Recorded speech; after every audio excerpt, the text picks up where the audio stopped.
शम फैमिली, स्वागत है आपका हमारे चैनल पर। तो आज हम स्टार्ट करने वाले हैं हमारा NCERT ट्यूटोरियल चैप्टर 2 का, जिसका नाम है प्रिंसिपल्स ऑफ मैनेजमेंट। तो इसमें हम बेसिकली दो लोगों के प्रिंसिपल्स पढ़ने वाले हैं। एक तो है हमारे FW टेलर और एक है हमारे Henry Fayol. Henry Fayol journal management of principles के फादर कहे जाते हैं, और वहीं जो FW टेलर है उनको हम साइंटिफिक मैनेजमेंट के डिस्कवर के रूप में देखते हैं। अपन लोग देखते हैं कि जो ऊपर जो केस दिया हुआ था वो टोयोटा मोटर्स का था, जो कि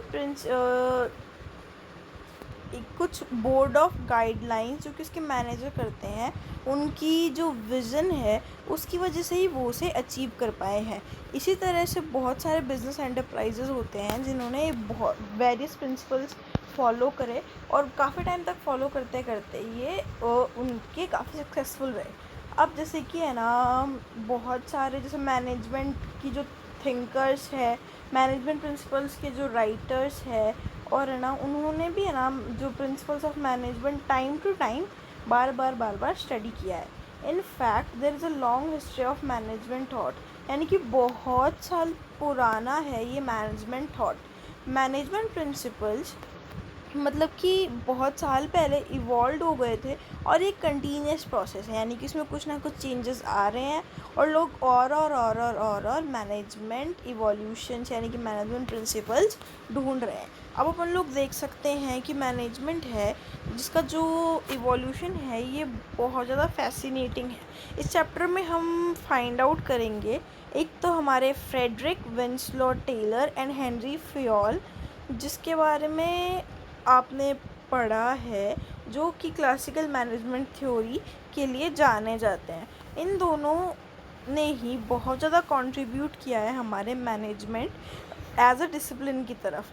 FW टेलर एक अमेरिकन मैकेनिकल इंजीनियर थे, और हेनरी फ्योल एक फ्रेंच माइनिंग इंजीनियर थे। टेलर गेव द कॉन्सेप्ट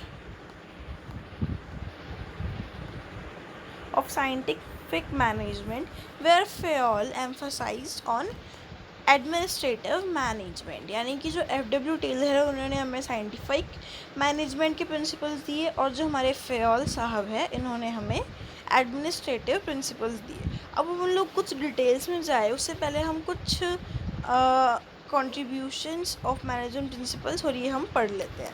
तो अब हम पढ़ने वाले हैं प्रिंसिपल्स ऑफ मैनेजमेंट का कॉन्सेप्ट। तो एक मैनेजमेंट प्रिंसिपल जो है ये एक जर्नल बोर्ड और एक ना आम सी गाइडलाइन होता है डिसीजन मेकिंग के लिए, और हमारा जो मैनेजर का बिहेवियर है उसके लिए। अब एक एग्जांपल देखें कि अगर हम एक किसी भी एम्प्लॉय है, वो है ना उसका अगर हम प्रमोशन डिसाइड करते हैं, तो जो मैनेजर है वो है ना कुछ तो सीनियरिटी के बेसिस पे कर सकते हैं कि हाँ भाई ये हमारे फर्म में कितने सालों से काम कर रहा है, उस पर डिपेंडिंग उसका प्रमोशन होता जाए। और काफ़ी जो मतलब कि इस चीज़ के ना, इस जो प्रिंसिपल है इसका मेरिट एक साथ बहुत सारे लोगों को होगा। मतलब कि अगर हर एक बंदा प्रमोट होगा ना, तो उसका बेनिफिट काफ़ी सारे लोगों को होगा। अब मतलब कि जो मैनेजमेंट प्रिंसिपल्स हैं उनको हम लोग प्योर साइंस से भी मतलब डिस्टिंग्विश कर सकते हैं। ऐसे नहीं कह सकते कि हमारे जो प्रिंसिपल्स ऑफ मैनेजमेंट है वो बिल्कुल प्योर साइंस है। मैनेजमेंट प्रिंसिपल्स है ना, प्योर साइंस जो होती है उसके जो लॉज होते हैं जैसे रिगिड नहीं होते, बल्कि मैनेजमेंट प्रिंसिपल्स ये है ना लोगों के साथ में, लोगों को बिहेवियर के साथ में डील करते हैं। इसीलिए है ना इसमें क्रिएटिविटी होना बहुत ज़रूरी है, डिमांड के साथ में और टाइम और सिचुएशन के साथ में। ह्यूमन बिहेवियर पता है ऐसा क्यों? क्योंकि ह्यूमन बिहेवियर हमें पता है कि हमारा बिहेवियर कभी भी स्टैटिक नहीं हो सकता है, कि हम कहीं भी रुक नहीं सकते। हो सकता है कि हम किसी टाइम पे गुस्से में हो, या फिर हमारा जो ट्रेंड है वो मार्केट का हमेशा चेंज होता रहता है। इसीलिए है ना जो टेक्नोलॉजी है वो भी बहुत ज़्यादा चेंज होती रहती है, जो कि बिज़नेस को इफ़ेक्ट करती है। इसीलिए जो हर प्रिंसिपल पे हम लोगों को है ना टाइम टू टाइम पे मतलब पकड़ रखनी चाहिए और चेंजेस करते रहना चाहिए।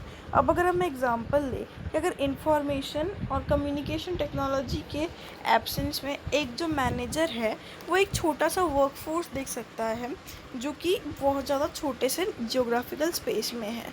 अब जैसे कि the advent of ICT has expanded the capability of management to preside over large business empire spread across the globe.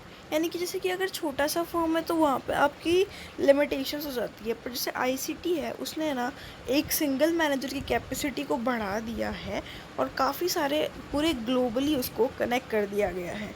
अब जैसे कि हेडक्वार्टर्स है जो कि बैंगलोर में है, वो एशिया के सबसे लार्जेस्ट फ्लैट स्क्रीन है और वो उनके कॉन्फ्रेंस रूम में, वहाँ जहाँ पे वो अपने मैनेजर्स और एम्प्लॉय और बहुत सारे कस्टमर पूरे ऑल ओवर वर्ल्ड के साथ डील करते हैं। अब एक अंडरस्टैंडिंग बनाने के लिए मैनेजमेंट प्रिंसिपल्स की ये बहुत ज़रूरी है कि ये सही है, मतलब कि ये है या फिर नहीं है। तो जो मैनेजमेंट प्रिंसिपल्स है वो हमें टेक्निक्स ऑफ मैनेजमेंट से अलग करने चाहिए। टेक्निक्स मतलब कि एक मेथड या फिर प्रोसीजर जो कि एक सीरीज़ ऑफ स्टेप्स में होता है जिसको हमें स्टेप बाय स्टेप फॉलो करना होता है जिससे कि हम हमारे फाइनल गोल पे पहुंच जाए। तो जो प्रिंसिपल्स है वो कुछ गाइडलाइंस है जो कि हमें हेल्प करता है डिसीजंस लेने के लिए, एक्शंस लेने के लिए हमारी प्रैक्टिकल टेक्निक के दौरान। इसीलिए प्रिंसिपल्स है उनको हम लोगों को अलग से समझना चाहिए। वैल्यूज़ भी कुछ चीज़ें हैं जिनको हम एक्सेप्ट कर सकते हैं और डिज़ायर कर सकते हैं। अब इनके हमारे पास इनके ज़्यादा कुछ और ज़्यादा जैसे मोरल वैल्यूज़ भी है।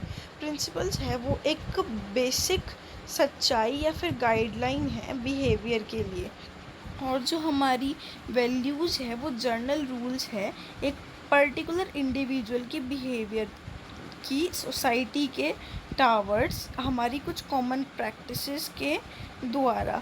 जबकि मैनेजमेंट प्रिंसिपल्स है वो बहुत ज़्यादा रिसर्च करके बने होते हैं जो कि टेक्निकल इन नेचर है।